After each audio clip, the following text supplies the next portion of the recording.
the record show that it is 1:45 Friday afternoon. We are about to open up our railroad committee meeting for the Ogdensburg Bridge and Port Authority. And at this time, I'd like to turn it over to Mr. Davis. Thank you, Mr. Chairman. A couple of things. In front of you, you'll see the New York and Ogdensburg Railway Company's annual report to the Bridge and Port Authority Board. In addition, I'll pass out this is an old document now. This is 2010, but it shows the condition of our engine, number 14, back in 2010. Now, to my knowledge, there's not been a new report issued since then, but contained in the New York and Ogdensburg report are some oil change information and things like that that show further deterioration since the 2010 report. I drew a line through the number 12, that's the old engine that we had some litigation issues over. And bottom line, what happened there was the authority settled with the New York and Ogdensburg. $40,000, I think, was put into not a reserve account, but it was called out on our balance sheet.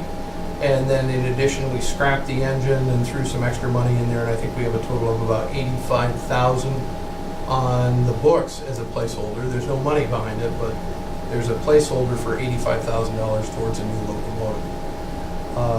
The locomotive itself, one of the problems is we need a new locomotive. The problem is they're wicked expensive, and they cost on average about $300,000 and up. Over the time I've been here, we've had 3 opportunities to purchase one. The most recent opportunity came about 2 weeks ago for $120,000, potentially as part of a competitive bid. We just didn't have the money. So we've got a fundamental problem of we've got a need. If we had a new locomotive, it also doesn't generate revenue for us, but it's integral to what we do. So there's kind of a problem there that we're going to deal with. Did we have discussion with Wolfson and the company about possibly going halves with each other? Yes. On an engine? They haven't gone anywhere. Those discussions we haven't found any opportunities that have come up with that. One of the things associated with this committee that, with the committee's permission, I'd like to do is I would like to have 3 parts to this committee in the future. I'd like to have a marketing component. That's where John Reich and Jerry Hebda, John Reich from our organization, Jerry Hebda from the railroad, come here and they talk about the marketing component, what we're doing to work together to grow business. The second component I would like to have is I'd like to have an operations component. That might be either the owner of the railroad, Dave Wolfson, or one of his operations people come over and physically talk to us about the railroad and its condition. They know it better than we do. We're reading the reports, so that only makes sense. And the third thing would be future opportunities and special projects. One of the key things that we have, and we have some opportunities with the railroad that, in my opinion, I don't think we're taking full advantage of for a couple of reasons. Number one, we've got a lot of other things sucking up the oxygen around here, which is neither good nor bad. That's just kind of what it is. But we don't take advantage of some of the opportunities that are there, primarily because, as a function of the contract, we don't get any financial benefit back. But that doesn't mean we shouldn't take advantage of them, because if something comes into the port, for example, 70% of all the rail that comes into the port actually goes over to Canada. Well, that's got a huge bridge component for us when it's going over by trucks. Just because we don't make $1 on the railroad on that side of things, we should still look and see what we can do to work together. That's kind of my thought going forward and how we should deal with this. I'm looking for your thoughts and opinions, and just kind of like to open it up and just have a discussion. I think that's a good idea to have them 3 components, because I don't think we did enough marketing with the railroad. I think it's kind of been a backseat, and I like that. And we did have, like I said before, when we had the meetings with them, we had some good discussions about what we're going to do in the future for for engines, and I'd like to open that back up to see what they've got. And go from there. I met with their retired marketer yesterday, Jerry Hebda, to talk about that and just kind of put he happened to be in town, and I put him on notice that, we're going to want to talk to you in your marketing capacity and also talk to you in the operations capacity. Mm-hmm. Now, the other thing too, I think we should do with operations, I think we should schedule a tour on the line, and specifically probably this fall when the leaves are off and close to being off, you can see the rail a lot better. And I think that's going to be a unique opportunity for someone like yourself, Sam, or even Doug. I mean, you've seen the improvements that have gone on the line, but to see them firsthand and also see some of the areas where we need to improve and what we need to work on in the future, I think would be beneficial. So I don't want to usurp the committee's power on that, but I think on that case, I think we should schedule it as kind of a full board tour as opposed to just a committee. Yeah, I think that's a good idea. That's a real good idea. I think you've been on one of those I've been before, on one haven't you? before, yeah. It's good to go out in the center of the rail bridge and look around and see just exactly what the issues are. How's the engine house over there in Norfolk? We're all... We have had some significant issues with the engine house in Norfolk. Our insurance people issued some reports that required immediate cleanup over there. Things were cleaned up by the railroad over there because of a demand letter from us. A follow-up report was issued by the insurance company, and then no further action's been taken. So we're not exactly aware of what the exact conditions are over there right now, but they were addressed probably a year and a half ago to the insurance's satisfaction. And there were some major issues Yes, at that time. yeah. So I'm not sure where you'd like to go, what you'd like to talk about. What do is there any other pressing issues that you see right now? I see a couple of things that are troublesome. One of the things, Fred Morrill's request for inventory has been ignored again for the inventory levels of rail. And that's troublesome given the history we've had there. The income statement, and again, being on camera here, I won't get into the New York and Ogdensburg railway company's spreadsheet and their income statement. That needs a review and needs to be questioned, as is typical, just so we have a better understanding of it. Are those, I'm sorry, those that we get from them, they've been looked at by any outside firm or? Again, we're on camera, so short answer, yes, and longer answer, they do not rise to the standard that we would have if we were doing it. Okay. But they are prepared by a CPA that works for the New York and Ogdensburg Railway Company. Okay. I know that's kind of a cryptic answer, but No, there's I some... get it completely. What's our contract with them up? Is that? Well, it's interesting. The contract is, it's a very one-sided contract. It dates from 1998. And depending on how you read it, it has 3 terms, 3 10-year terms, or 4 10-year terms associated with it. What's interesting with that is the authority can only contract for 29 years. So it violates our statutory authority right out of the gate. But it always has since 1998. So there are automatic renewals in there. And the authority does not have the ability to say, no, we're going to put it out to bid effectively. So with 10-year terms, we'll be coming up on the next window, probably late 2017. It also has some odd response times in there too, like the cutoff for any notifications or anything, I think has to be like 120 days prior to the anniversary date. So if the anniversary date's in 2018, then you got to back up. And then there's a notification window in there too. So it's a complex, unique document. Well, I think we've always talked about getting into that, cleaning some some areas up in that contract, and I was just curious of when.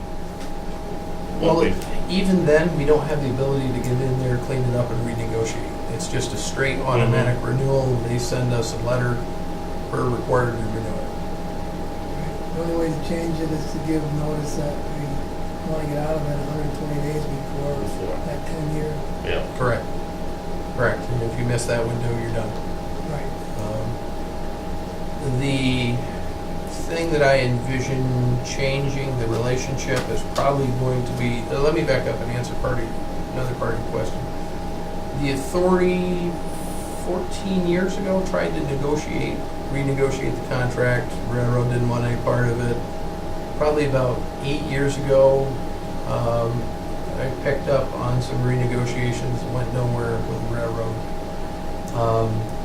That contract will not change until they or we have something different to offer. Now, the something different to offer is when the port grows. When the port grows, it's going to be more commerce and everything in and out of there, and that will either we or more likely the railroad will want to change something in that contract, and that's where our answer is, no, sorry, we got to have a more equitable contract. The agreement as it stands has no escalators, so it still uses 1998 rates. So the contract itself, about the maximum the authority could make on the contract would be about $23,000, and that's at 1,500 cars, 5% of the rate, and assuming a tariff rate of $300 a car, which would be moving from Norwood to Ogdensburg is the rate associated with that. So it's a unique document. Have you got any feedback from them on the first shipment of blades or anything? Did everything go all right? Everything went well. I talked to Jerry Hepley yesterday regarding that. Everything went well.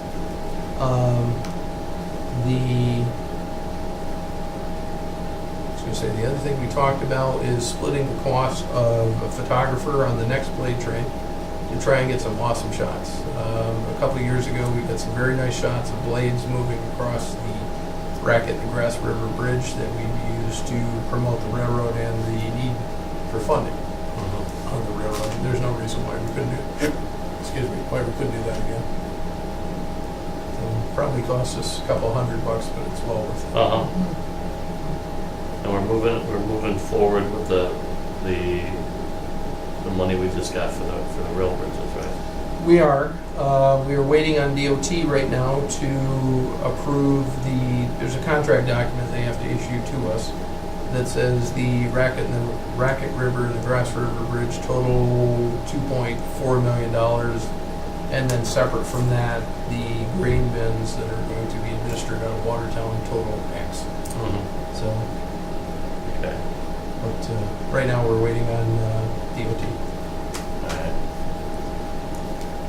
Well, with the addition of the grain bins, that could open up a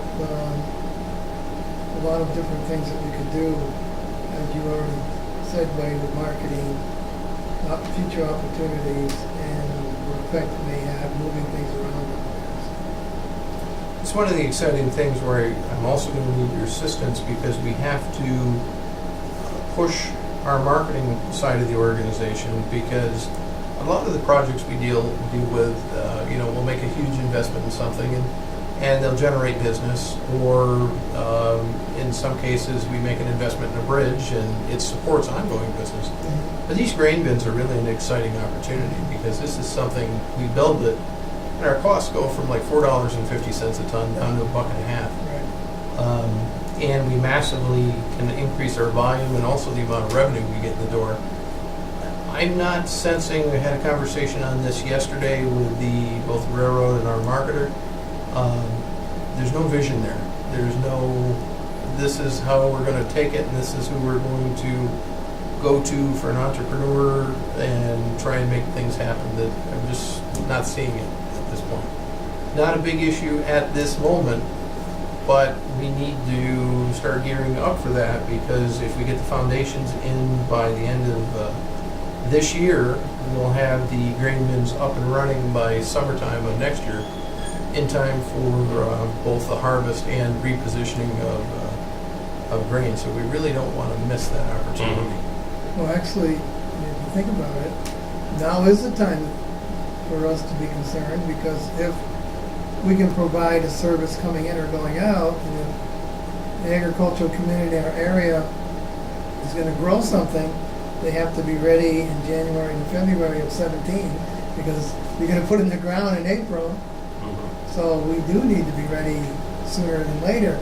And it was interesting Excellent that point. the Lieutenant Governor, when she was here the other day, she mentioned agricultural products, the possibility of expanding at our port, and she was, right into that. So yeah, I think you're absolutely right. We need to start moving on this. As did the senator, as did the assemblywoman, and I notified DOT that, hey guys, you might want to get on the ball on this, because I've had a request from the lieutenant governor, from the senator, and from the assemblywoman regarding the status of this project, Yeah. and it's currently sitting with you.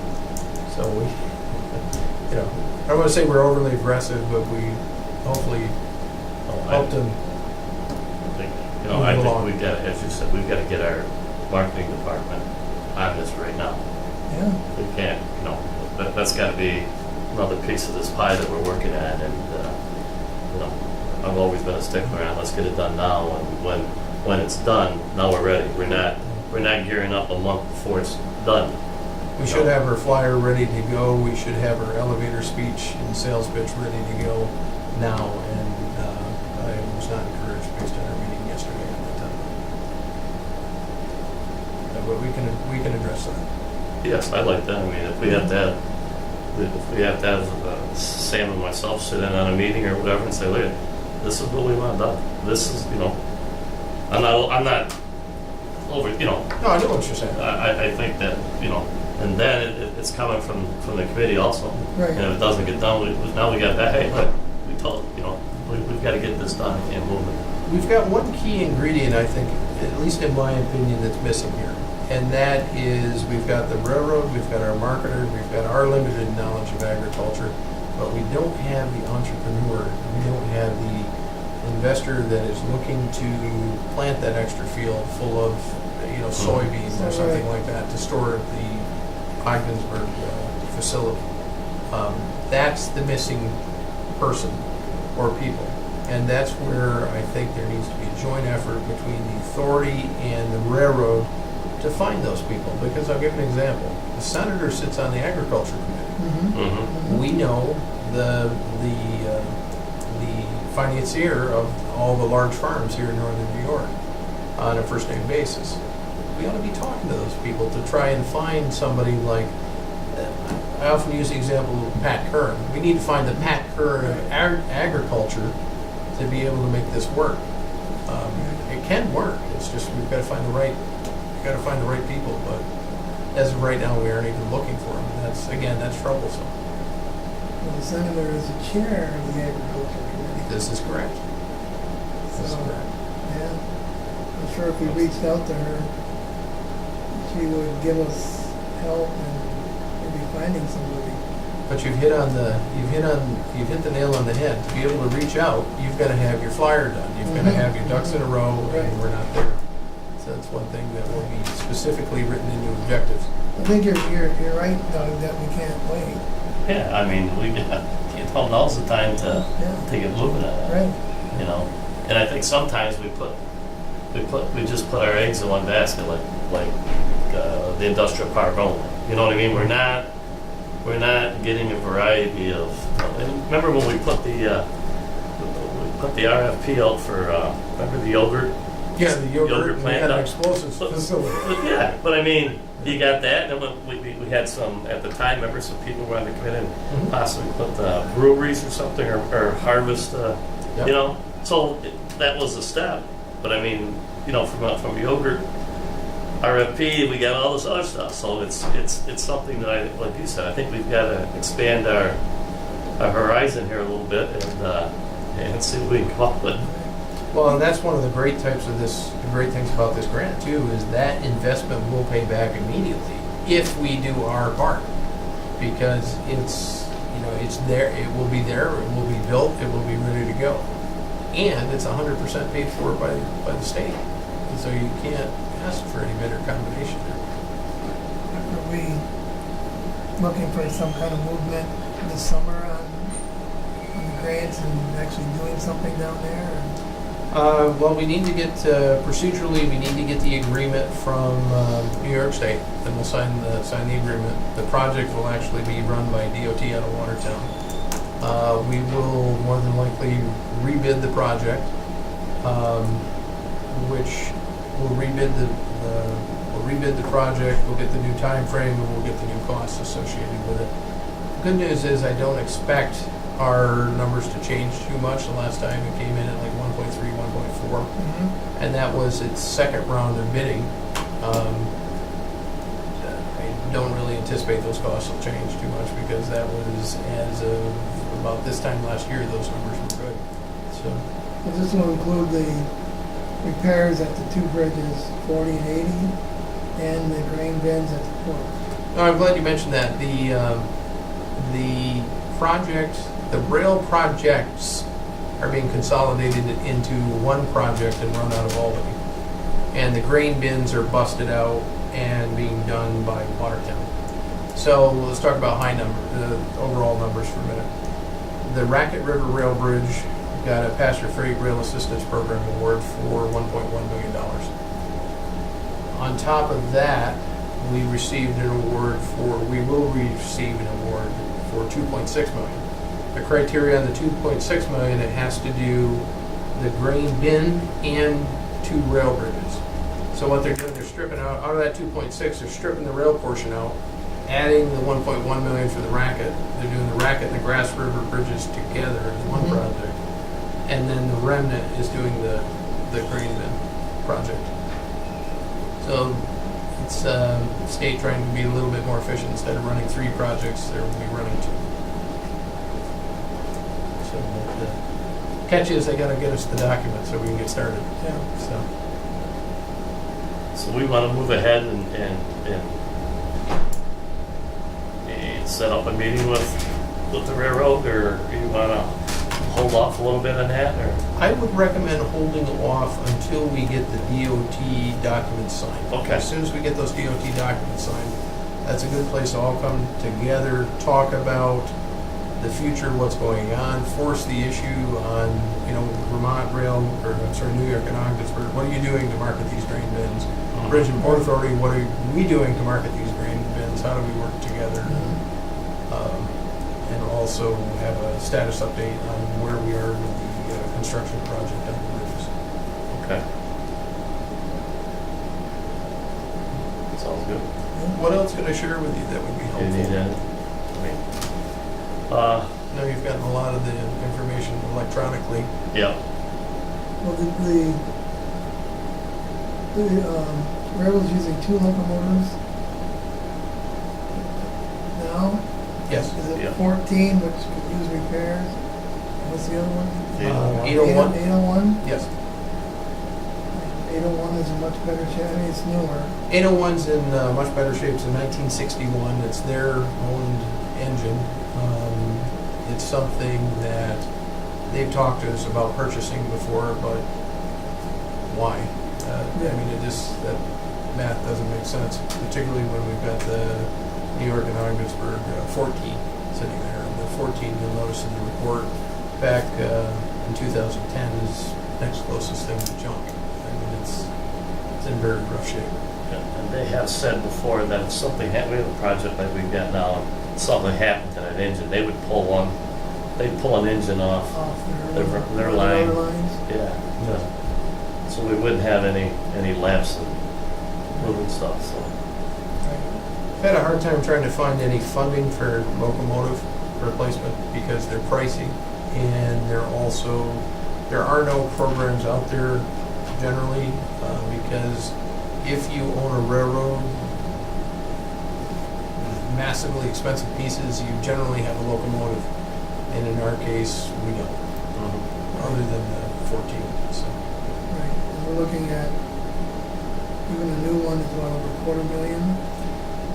It depends on what you're looking for. Generally, it's about $300,000. Occasionally, and very seldom, we do find a deal. We found one here a couple of weeks ago for about $120,000, but used and in very good shape because you know how SUNY Canton has an automotive program and they have automotive cars? This was the locomotive from the University of Michigan's locomotive program. So we it work went out on to it bid. constantly. Exactly. So, you know, the thing It was should be in good shape. mint condition. It looked beautiful. They put it out to bid. Probably $120,000 would have taken it. Oof. The problem is, given our financial position, Well, from time to we could have time. been the successful bidder and then not paid for it. Okay. So, but I will follow up with them too, just to make sure that it did sell. I believe it did sell, but Yeah, it'd be interesting, because we do have, what, those are 80 or 85,000? we have a budgeted placeholder for $85,000. So it's kind of like saying, you know, I want to go to the Grandview for dinner tonight, but when you look in your checkbook, there's nothing there. But we have plans. Right. We talked before too, that we wouldn't get much for scrapping now. You would probably get, well, scrap price is down. Yeah. I was looking at this, it said about $40,000 for scrap on 14, which was in line with what engine 12 scrapped for about $35,000 all in. Okay. It's, I hate to say it, its value right now to us is just kind of hanging on and running one more day. Because it's not worth much. You had mentioned an inventory. Other than, I'm assuming there's rail and ballast and probably ties. Is that what we paid for and it's sitting somewhere? There are some issues associated with that that should not be discussed on camera. However, as a result of another incident, we began requesting inventory levels of relay rail, switches, things like that, and we have some documentation on that. Annually, we request that, but it's always a fight with the railroad to get it. Shouldn't say a fight. It always takes an abnormally long time to get that information. What is that stuff that we purchased? It's stuff that we own, yes. And we, not only being the authority, but the larger state of New York as well. And it's That makes important a that we keep track of things. Yes. Okay. So I hope that helps to answer your question. Yeah.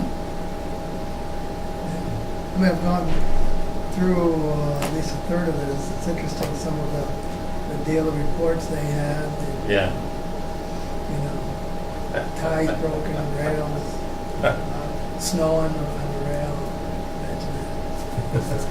But yeah, and but the other stuff we're going through. I think the interesting thing in the reports to look at the carload freight data.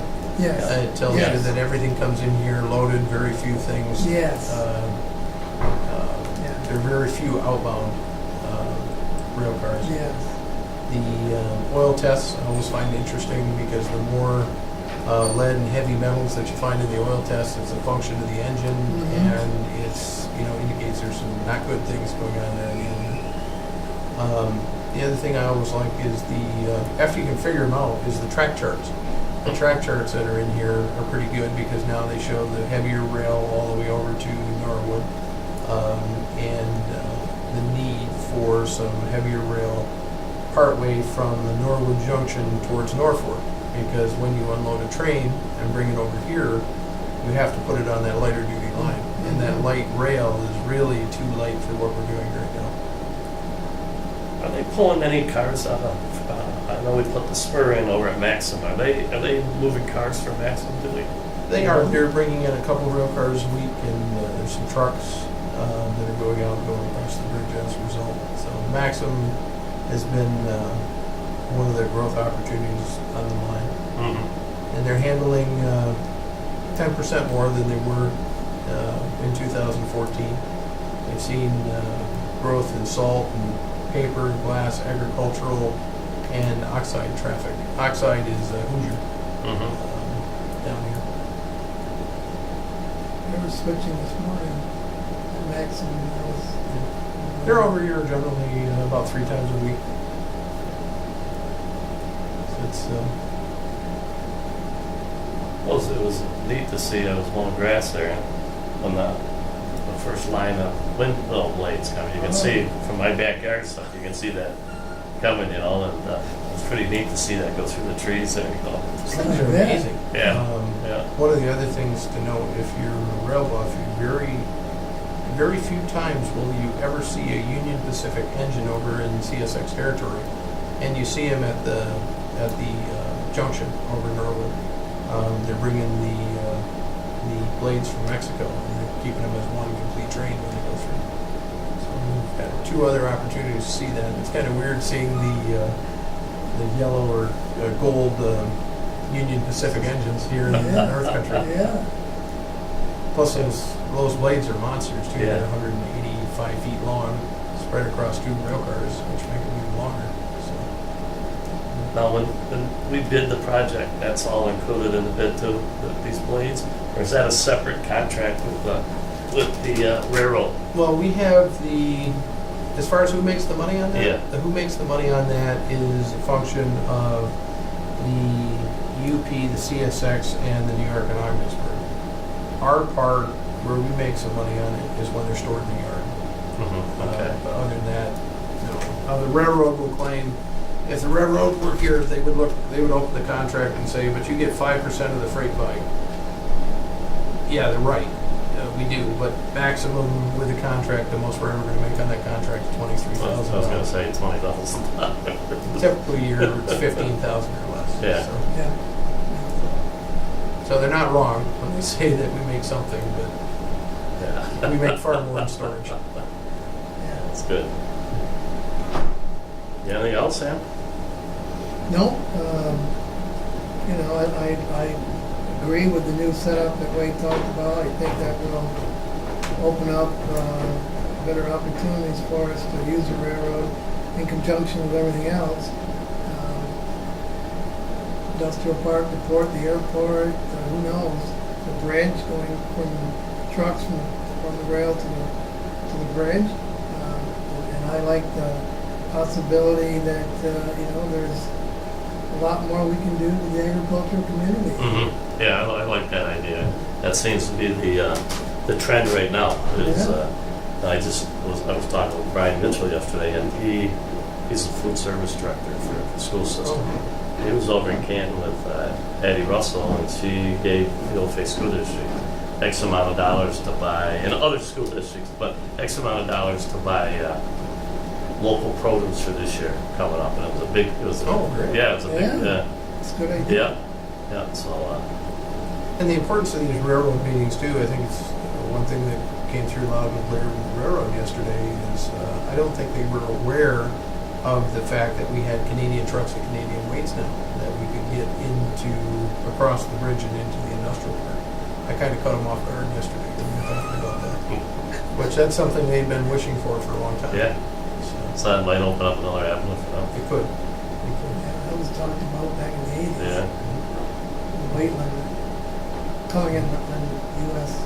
highways. Well, just, just from here to the, Yeah. to the port, it's. Right. Makes sense.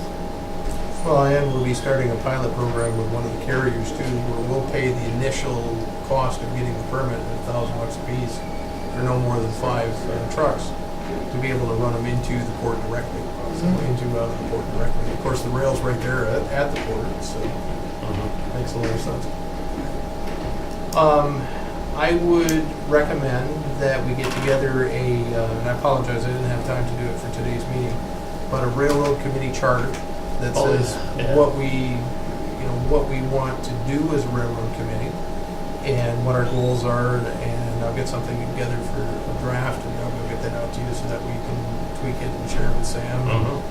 Have it say whatever you'd like in there, and that way we can get it approved and start heading in that direction. kind of exciting. Yeah. Unique opportunities here if we can figure out how to do it. Mhm. Okay, anything else, Wade? That's all I have, Mr. Chairman. Make a motion that we adjourn. So moved? All in favor? Aye. Aye. Like Sanford.